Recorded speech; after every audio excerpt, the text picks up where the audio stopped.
So I grew up in a Christian home. Father was a lay preacher, and my mom was the church secretary. So going to church was just expected. Church was just a thing you did.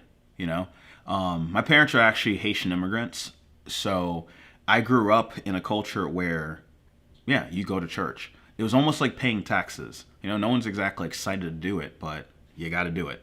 And that was my background. So I grew up under the delusion that because of my church attendance, because I knew some of the stories in the Bible, although I didn't read it for myself, that I was good with God. I mean, I show up, my parents are Christians, I am good. Now, a big event happened when I was 13 years old where my family moved from Palm Beach County to Martin County. And Martin County is where I live today, in the city of Stewart. And it was then that I had made a decision, now that we're in a new home and I have a lock on my door, to rebel and stop going to church. So at 13 years old, I made a decision that, church was not worth my time. But after a couple years, I finally relented. And this is when the Lord began to really work in my heart. And I started to go again. So after showing up to Community Baptist Church at the age of 15, I felt something different here. I saw a group of people who were smiling and happy, and I had never seen someone smile in church. To me, it seemed absurd. Why would you be happy to be here? You have to be here, but why are you happy? And I wanted to get down to the bottom of this mystery because I felt like maybe they're up to something. So I stayed and I listened. I sat in on the sermons. I started opening up my Bible for the first time and paying attention. And I started to read and realize there is something way off about my life. And it was 2 years later, in the summer of 2010, at the age of 17, that I went to camp at Snowbird Wilderness Outfitters in North Carolina, Andrews, North Carolina, and the Lord saved me. I turned in my phone for the week, and I was just being hit with the gospel in every session until finally I submitted my life to Jesus, recognizing that I am a sinner. My sin is way worse than I expected and thought. And there's nothing that I can do in myself to save myself. Only Jesus can do that. So I came back from that camp a changed man and immediately plugged into youth group. In that 1 year of youth group, so much happened. Many of my other friends who I'd met in middle school started to come to this church. They got saved. They began to dive deep into the Word of God. Our youth pastor at the time had actually embraced Reformed theology and the doctrines of grace. And he had began to have this conviction, although our church did not. So for us, we crowded around our youth pastor. We wanted to learn everything about the Bible. And this group of friends of mine are still members of this church to this day. Many of them have gone on to start families and to be in leadership positions, and it's a beautiful thing to see. And then 1 year later, after this 1 year of youth group and learning all these great doctrines and learning the Bible, I went to college.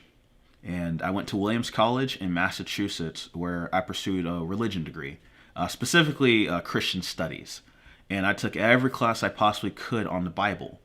At Williams College, I also played some football, Division III football. And I later also got a history degree so that I could teach history at Community Christian Academy, which is a K-12 ministry of Community Baptist Church.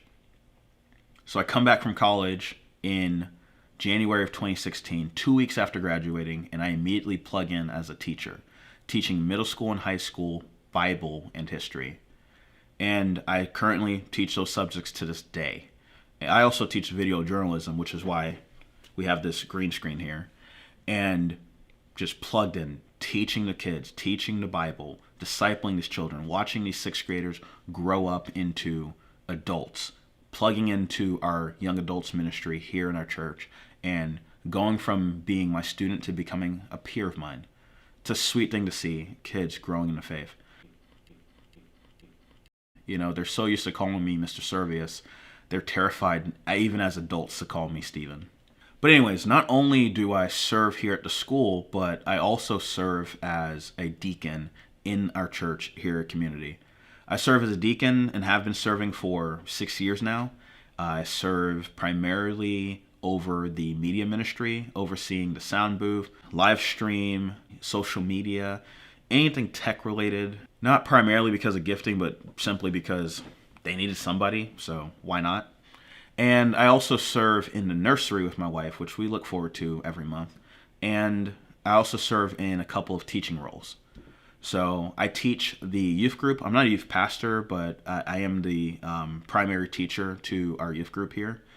I teach in our home Bible studies. Our Sunday evening services have turned into Bible studies in 6 different homes, one of which I lead.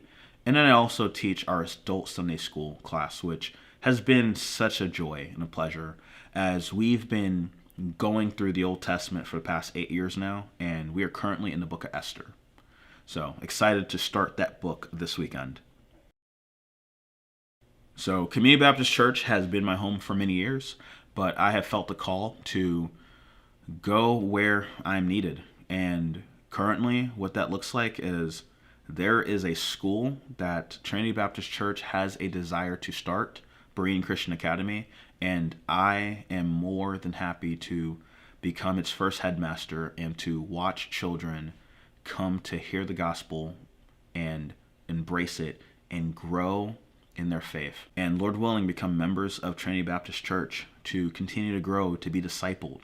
I look forward to watching these kids grow. I look forward to seeing young adults and students in the church grow in their faith, to be discipled, to have those hard conversations, to be challenged to truly go to the Word of God and go to their knees in prayer and grow in fellowship and communion with the Lord. And I especially look forward to having the members of Trinity Baptist Church love me, love my wife Candace, and love my son Samuel, and come alongside us in iron on iron sharpening relationships, in discipling relationships, in mutual edification, and in partnering with us in the training up of our child in the fear and admonition of the Lord.